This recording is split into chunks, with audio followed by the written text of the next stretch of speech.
ప్రస్తుతము Japan social మీడియాలో ఒక వీడియో వైరల్గా సర్క్యులేట్ అవుతుంది. ఇది ఎవరిది అంటే భారత ప్రధాని నరేంద్ర మోదీది. మీకు జపాన్ ప్రధానమంత్రి తకాచి ఈవిడ జూలై 1వ తారీఖు భారత్ వచ్చారు. సో మాట్లాడుతూ మోదీ గారు ఒక మాట అంటాడు. ఈయనేమంటాడంటే, ఈవిడ నా చిట్టి చెల్లెలు, అంటే నా సహోదరి. ఒక దేశ ప్రధానమంత్రిని మా చెల్లెలు, మా సహోదరి, ఇదేంటండి? ఇలా ఎవరైనా మాట్లాడతారా మనకు అనిపిస్తుంది. మీకు మీడియాలో కూడా రాశారు చాలామంది, అలా అనడం బాలేదు కదా అన్నవాళ్ళు కూడా ఉన్నారు. కానీ ఇదే మీరు జపాన్ ప్రజలను వాళ్ళ సోషల్ మీడియాలో చూసారు అనుకోండి, వాళ్ళు ఈ బ్రదర్ చాలా క్యూట్గా ఉన్నాడే, మోదీ గారు క్యూట్గా ఉన్నారు అని అక్కడ వాళ్ళ మెసేజ్లు జపాన్ భాషలు. ఏంటండి ఇది? ఇవిడ 3 days విజిట్ అని వచ్చారండి. వచ్చినప్పుడు 129 మెమరాండమ్ ఆఫ్ అండర్స్టాండింగ్స్, 129 అంటే భారత్కు జపాన్కు మధ్య ఏం జరుగుతుంది అని ప్రపంచ దేశాలు చూశారు అనుకోండి, షాకింగ్ అండి. 1 trillion yen అంటే 60,000 కోట్లు వాళ్ళ పెట్టుబడులు భారత్లు. సో ఇలాంటప్పుడు ఈ అన్న చెల్లెళ్ళు ఇవంతా ఏమిటి అంటే చాలా లోతుగా ఉంటుందండి. ఈయన సరదాకు ఇలా అనలేదు. జపాన్ ప్రజలు కూడా సరదాగా my brother is very cute అని అనలేదండి. ఇక్కడ ఏంటంటే షింజో ఏబే ఒక గ్రేట్ లీడర్, జపాన్కి సంబంధించిన అత్యుత్తమమైన నాయకుడు. ఇప్పుడు ఇవాళ మీరు అమెరికా అన్నారు అనుకోండి, ఇండో పసిఫిక్ అనే తీసేశారు కదా, ద పసిఫిక్ కమాండ్ అంటున్నారు. కానీ షింజో ఏబే ఉన్నప్పుడు ఇండో పసిఫిక్ రీజన్లో మీకు భారత్ జపాన్ రిలేషన్స్ చాలా పటిష్టంగా ఉండాలి అంటే ఈయన ఉద్దేశంలో ఇండో అంటే ఇండియన్ ఓషన్ రీజన్, పసిఫిక్ అన్నప్పుడు సౌత్ చైనా సీ అంటే ఈ సముద్ర జలాలలో భారత్ లేదా చైనా, అలాంటిది మేము భారత్తోనే ఉన్నాము అని ఆ రోజుల్లో, ఇప్పుడు ఈ క్వాడ్ అని అంటాం చూసారా, ఆ గ్రూప్ యొక్క అతి ముఖ్యమైన నాయకుడు షింజో ఏబే. ఈయనని అత్యంత దారుణంగా వీళ్ళు హత్య చేశారు. అంటే ఎవరైనా జపాన్ అనండి లేదా వేరే దేశాలు బానిస సంకెళ్లను మీరు తెంచుకున్నారు అనుకోండి, ఎవ్వరూ ఇష్టపడరు. భారత్ కూడా సరిగ్గా అలాంటి సిచ్యువేషనే. ఇప్పుడు మీరు అంటూ ఉంటారు కదా, వీళ్ళు రావడము ప్రతిరోజు ఏదో ఒక గొడవండి అంటే ఏంటి? వాళ్ళు ఏం చెప్పినా ఏం చేసినా మీరు సరెండర్ అయిపోండి. పాకిస్తాన్ తీవ్రవాదులు భారత్లోకి వస్తారు, బాంబులు పెడతారు, పేలుస్తారు, తిరిగి వెళ్ళిపోతారు. ఎవరూ ఏమీ అడగకూడదు, నో మిలిటరీ యాక్షన్. అలా ఉన్నప్పుడు అంతా బాగుంటుంది. పోయిన వాళ్లే కదా, మనం బాగానే ఉన్నాము కదా. ఇవాళ మనం తిరగబడుతున్నాం, పాకిస్తాన్ని ప్రశ్నించడం కాదు, మిలిటరీ యాక్షన్ తీసుకుంటున్నాం. ఇది ప్రపంచ దేశాలు, ఇంకా చెప్పంటే భారతీయులకే నచ్చడం లేదు. ఎందుకు ఈ గొడవలు? సరెండర్ అయిపోవచ్చు కదా. మనము 800 ఏళ్ళు ఇదే చేసాము కదండి. 600 ఏళ్ళు మహమ్మదియన్స్, 200 ఏళ్ళు బ్రిటిష్ వాళ్ళు మరి పాలించుకున్నారు కదా, హ్యాపీగా పాలించుకున్నారు. మనమే అడగలేదు కదా, బానిసలుగానే కదా ఉన్నాము. ఇవాళ ఎందుకు తిరగబడడం? సో అడుగుతున్నారు, ఆశ్చర్యంగా ఉంది. అమెరికా నుంచి ఫోన్ కాల్స్, ఎందుకండి ఈ గొడవలు వాళ్ళతో? సో షింజో ఏబే కూడా సరిగ్గా అలాంటి నాయకుడేనండి. జపాన్ ఇలాగా అమెరికాకు బానిసలా ఉండడము కాదు, మా దేశము మా ఉనికి, తిరగబడ్డాడు. సో ఇతని హత్యలో CIA పాత్ర చాలా కీలకము అని కూడా చెప్తున్నారు. అలాంటిది మీకు ఇప్పుడు జపాన్ యొక్క ప్రధానమంత్రి, మీకు ఐరన్ లేడీ తకాచి, ఆవిడ ఒక మాట అంటారు, షింజో ఏబే నాకు సహోదరుడితో సమానము, he is my big brother. Modi గారు షింజో ఏబే మీకు ఎలాంటి ఒక ఫ్రెండ్షిప్ అంటే బ్రదర్ అని పిలుచుకుంటారండి, అంత క్లోజ్ ఫ్రెండ్స్. సో అతని మరణాన్ని మోదీ గారు తట్టుకోలేకపోయారు. మీరు ఆ వీడియోస్ చూసారంటే లిటరల్గా ఏడుపు, అంత క్లోజ్ ఫ్రెండ్.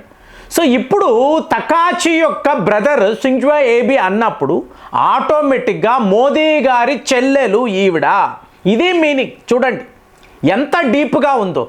ఆయన లింక్ ఎక్కడ, ఆయన పోయాడు, కానీ ఈ మహిళ ఏమంటుంది, ఆయన నా బ్రదర్ అంటే నువ్వు నా చెల్లెలివి.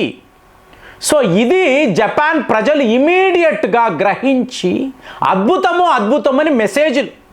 అంటే భారత్ జపాన్ ఫ్రెండ్షిప్ ఎలా ఉంటుందంటే, last year Shanghai cooperation organisation Modi గారు చైనాకు వెళ్ళడానికి ముందు జపాన్కి వెళ్ళారు. జపాన్కి వెళ్ళి మేము మీతోనే ఉన్నాం, మీ ఫ్రెండ్షిప్పే మాకు ముఖ్యమని చెప్పి తరువాతే ఈయన చైనాకు వచ్చాడు. అవునా? అలాగే లీథల్ వెపన్స్, నేనే 2-3 వీడియోస్ వీళ్ళ మీద జపాన్ భారత్ రిలేషన్షిప్ గురించి మాట్లాడుతూ, ఇవాళ మోగామి అనబడే ఫ్రిగేడ్ అండి, స్టెల్త్ ఫ్రిగేడ్ అంటే యుద్ధ నౌక, ఇది మోస్ట్ అడ్వాన్స్డ్ అండి. స్టెల్త్ ఫ్రిగేడ్ అంటేనే మోస్ట్ అడ్వాన్స్డ్. ఇది దీనికి సంబంధించిన రేడార్లు. సో ఇదంతా కూడా వీళ్ళు భారత్తో అంటే మేడ్ ఇన్ ఇండియా చేసుకోండి, మొత్తము టెక్నాలజీ మీకు ఇస్తున్నాము. సో మీకు అనిపిస్తుంది జపాన్ అంటే ఒక అడ్వాన్స్డ్ కంట్రీ కదండి. జీడిపిలో కూడా మొన్న వరకు కూడా చాలా హై లెవెల్ టాప్ 5లో ఉండే ఒక దేశం. అలాంటి జపాన్ ఇవాళ భారత్తో ఇంత క్లోజ్గా ఎందుకున్నారు అంటే, లక్షల కోట్లు పెట్టుబడి పెట్టడానికి రెడీ కాదు ఆల్రెడీ. ఇప్పుడు మీరు ఎన్నో హైవేస్ చూస్తారు, బ్రిడ్జులు చూస్తారు, మీకు నార్త్ ఈస్ట్లో ఎన్నో ప్రాజెక్టులు, మీకు పోర్ట్లు, ఇవన్నీ చూసారనుకోండి, జపాన్ ఇన్వెస్ట్మెంటే. ఎందుకంటే ఇంతలాగా భారత్లో వీళ్ళు పెట్టుబడులు పెడుతున్నారు. మీరు ఆలోచించారనుకోండి, చైనాతో ఉండే శత్రుత్వం అండి. చైనా వాడికి జపాన్ అంటేనే ఒక అలర్జీ. చైనా ప్రజలు ఒక కార్టూన్ ఫిలిం చూడరు, ఒక యానిమేషన్ చూడరు, ఒక మూవీ చూడరు. ఎందుకు? జపాన్ నుంచి ఈ టెక్నాలజీ వచ్చింది, జపాన్ ప్రోడక్ట్స్ అంటేనే వాళ్ళు ఇష్టపడరండి. సో అలాంటిది జపాన్ బ్యాంకర్స్ చైనాలో విపరీతమైన ఇన్వెస్ట్మెంట్స్ చేశారు. మొన్న కూడా మాట్లాడాను, లేబర్ ప్రైసింగ్. ఇవాళ చైనా లేబర్ ప్రైస్ అనేది చాలా ఎక్కువ. సో మీకు ఇన్వెస్టర్స్ ఏం చేస్తున్నారు, మెల్లగా చైనా నుంచి దూరం అయిపోతున్నారు. ఆల్రెడీ వెస్టర్న్ కంట్రీస్, ఇప్పుడు మీరు యాపిల్ ఫోన్స్ అనండి, అలాగే శాంసంగ్, డెల్, ఇవన్నీ చూసారంటే వాళ్ళు బయటకు వచ్చేసారు కదా. ఇప్పుడు జపాన్ ఇన్వెస్టర్స్ కూడా చైనా నుంచి బయటకు వచ్చేస్తున్నారు. వచ్చిన వాళ్ళు వాళ్ళ పెట్టుబడులు అంతా కూడా తీసుకువెళ్ళి ఒక స్టేబుల్ మార్కెట్, ఎమర్జింగ్ మార్కెట్ అంటాం కదా, భారత్ పైనే వాళ్ళు ఇన్వెస్ట్ చేస్తున్నారు. మనల్ని వాళ్ళు ఒక రైవల్గా చూడడం లేదు. జీడిపిలో మమ్మల్ని దాటుకుంటూ భారత్ వెళ్ళిపోతుంది అలా వాళ్ళు చూడడం లేదు. ఒక గొప్ప ఆపర్చునిటీ ఇండియాలో ఇన్వెస్ట్మెంట్ అన్నప్పుడు ఇది ఒక గ్రేట్ ఆపర్చునిటీ. మా డబ్బు సురక్షితంగా ఉంటుంది, మా వడ్డీలు టైం టు టైం వచ్చేస్తాయి. ప్రపంచంలో ఎక్కడా కూడా ఇలాంటి వాతావరణము లేదండి. ఇంకా చెప్పాలంటే లోకల్ కరెన్సీ రూపీ, అలాగే వాళ్ళ యెన్, దీనిని పెట్టుకొని మనం వ్యాపారాలు చేద్దామంటే అమెరికన్ డాలర్ని కూడా వాళ్ళు పక్కన పెడుతున్నారు. ఇది వెంటనే అవ్వదండి, ఒక ప్లాన్ ఉంది. ఇప్పుడు ఎలాగైతే రష్యా భారత్ ఆయిల్స్ విషయంలో లోకల్ కరెన్సీని వాడుతున్నారు, మధ్యలో యుఏఈ ఉంటుంది, లేదా చైనా వాడు యువాన్ని వాడతాం, అలాగే భారత్ జపాన్ మధ్య కూడా లోకల్ కరెన్సీ ట్రేడింగ్ అనేది జరిగింది అనుకోండి. మీకు జపాన్ అన్నప్పుడు ఎకానమీలో చాలా పెద్ద దేశం కదండి, ఒక హయ్యెస్ట్ అడ్వాన్స్డ్ కంట్రీ. అలాంటిది భారత్తో లోకల్ కరెన్సీలోనే మనం వ్యాపారం చేద్దాము, ఇన్ని ఎంఓయూలు, ఇంతంత పెట్టుబడులు, మేక్ ఇన్ ఇండియా ప్రాజెక్టు మీద మేము మా యుద్ధ నౌకలు, రేపు యుద్ధ విమానాలు, రేడార్లు, military hardware, military software, defence pacts, ఈ స్థాయిలో వీళ్ళు కలిసిపోతే చైనా వాడు రగిలిపోతున్నాడు. వీళ్ళ రిలేషన్షిప్, వీళ్ళ ఫ్రెండ్షిప్ అనేది పెరగకూడదు. మరి నువ్వు ఎందుకు జపాన్తో శత్రుత్వాన్ని పెంచుకున్నావంటే నీ తలరాత. సో ఇవాళ భారత్ జపాన్ మధ్య ఈ మహిళ వచ్చి మోదీ గారు మీరు మా బ్రదర్ అనడము, సో ఈయన నా చెల్లెలు అనడము, ఇవాళ యావత్తు ప్రపంచంలో ఒక పొలిటికల్ సునామీ లాగా, ఒక గ్రేటెస్ట్ ఈవెంట్లా మాట్లాడుతున్నారు. కారణము అక్కడ ఉన్న షింజో అబే. సో ఆయన ఆత్మ అనేది అబ్బా అద్భుతము జరిగింది కదా భారత్లో అని చెప్పి ఆయన అనుకుంటాడు. మరి ఇలాంటిది 3 రోజుల్లో ఒక హిస్టారికల్ ఈవెంట్ని చేసేసి ఈ మహిళ వెళ్ళిపోయారు.